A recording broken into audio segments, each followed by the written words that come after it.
welcome to my channel. හොඳයි අපි බලමු අද කොහොමද ඉන්ෆෝමල් ලෙටර් එකක් ලියන්නේ කියලා.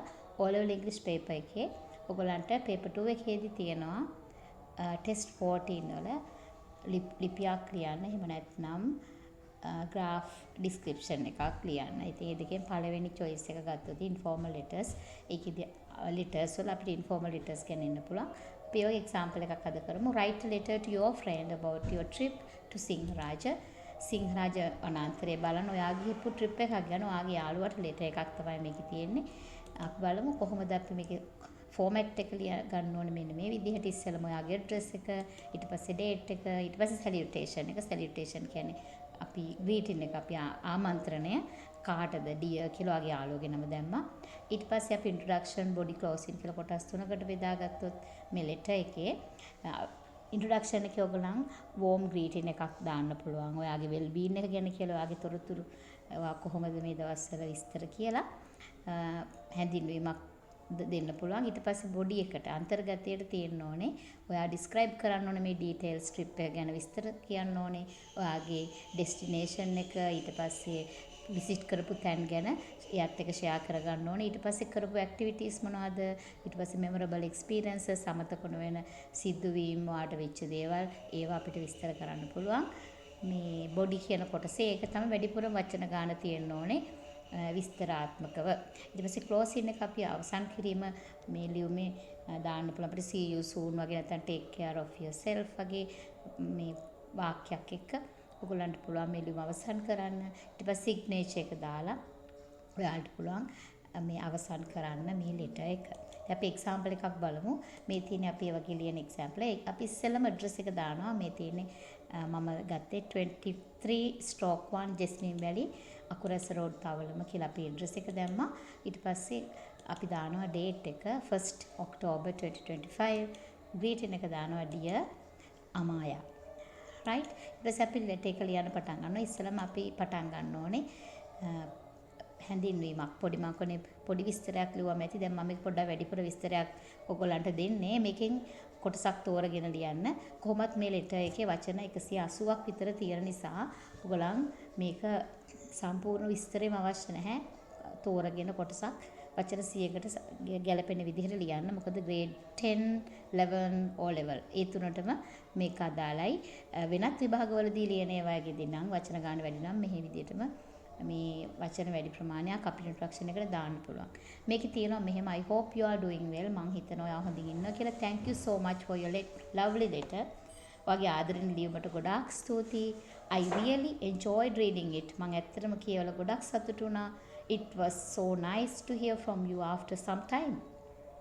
ඉතින් කාලයකට පස්සේ ඔයාගේ ලියුමක් ලැබීම හරිම හොඳ දෙයක්. ඉතින් ඔයාලට පුතේ මේ ඔක්කොම ගන්න නැතුව මේ වාක්‍යයක් අයින් කරන්න පුළුවන් මේ දෙකෙන් තුනේ.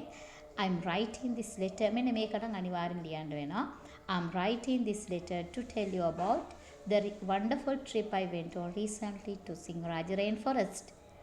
I'm writing this letter.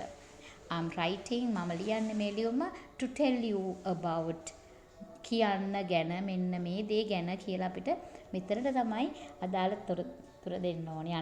අපි අදාළ දේ සමහරට මේක ස්පෝර්ට්ස් මීට් එකක් ගැන වෙන්න පුළුවන්, ප්‍රයිස් ගිවින් එකක් ගැන, මොකක් හරි ඉවෙන්ට් එකක්, ෆන්ක්ෂන් එකක් ගැන, බර්ත්ඩේ එක ගැන, මොකක් හරි ඔයාගේ වික්ටරි එකක් ගැන, එක්සෑම් එකක් පාස් වෙච්ච එක ගැන මොකක් හරි ඒ තොරතුර ඔයා යාළුවට කියන්න ඕන දේ තමයි මෙන්න මෙතනට කියන්න ඕනේ. මොකක් ගැනද ඔයා මේ කියන්න යන්නේ කියලා. දැන් මෙතනදී නම් the wonderful trip I went on recently මම මේ ළඟදී ගිහිපු විනෝද චාරිකාව සිංහරාජ වැසි වනාන්තරයට ගැන තමයි මෙයා කියන්නේ.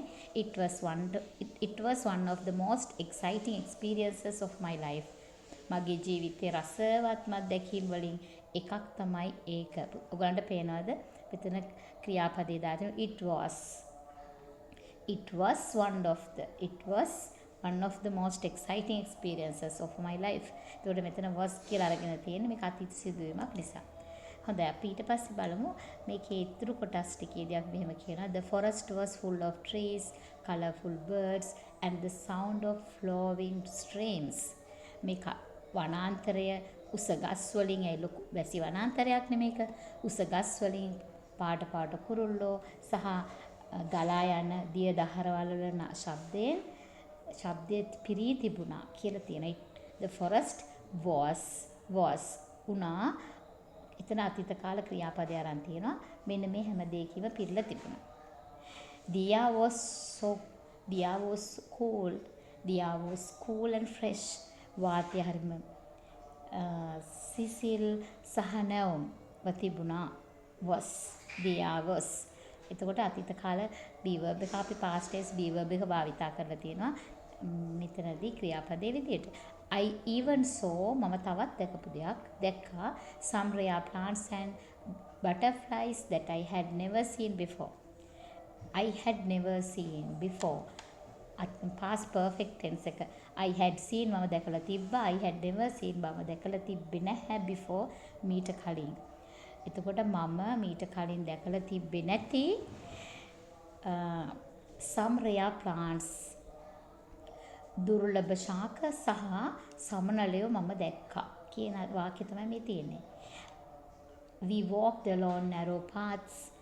අපි ඇවිද්දා මේ පටු පාරවල් දිගේ covered with green leaves and it felt like stepping into another world. හරියට මට දැනුනේ මේ කොළ පාට හරිත වර්ණයෙන් තියෙන පටු පාරවල් දිගේ ඇවිදගෙන යද්දියාට දැනුනේ හරියට stepping into පිය නගනවා වගේ another world වෙනත් ලෝකයකට ගමන් කරනවා වගේ තමයි මේ එයාට එක දැනුනේ කියලා එයා කියනවා. හරි ලස්සන මේ විදිහට අපිට ලියන්න පුළුවන්. ඊට පස්සේ තව අපිට කියන්න පුළුවන් මේ වගේ ඇඩිෂනල් දෙයක්. Our guide told us. අපේ ගයිඩ් උපදේශකයා අපිට මෙහෙම කිව්වා many interesting facts.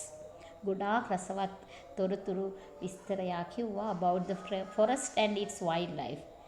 ඒකේ ඉන්න සතුන් ගැන ඒ කැලෑවේ විස්තර අපිට ගොඩාක් කිව්වා. I took lots of photos and enjoyed the peaceful beauty of nature. I took lots of photos. මම ගොඩක් පින්තූර ගත්තා and විනෝද වුණා. මොකෙන්ද?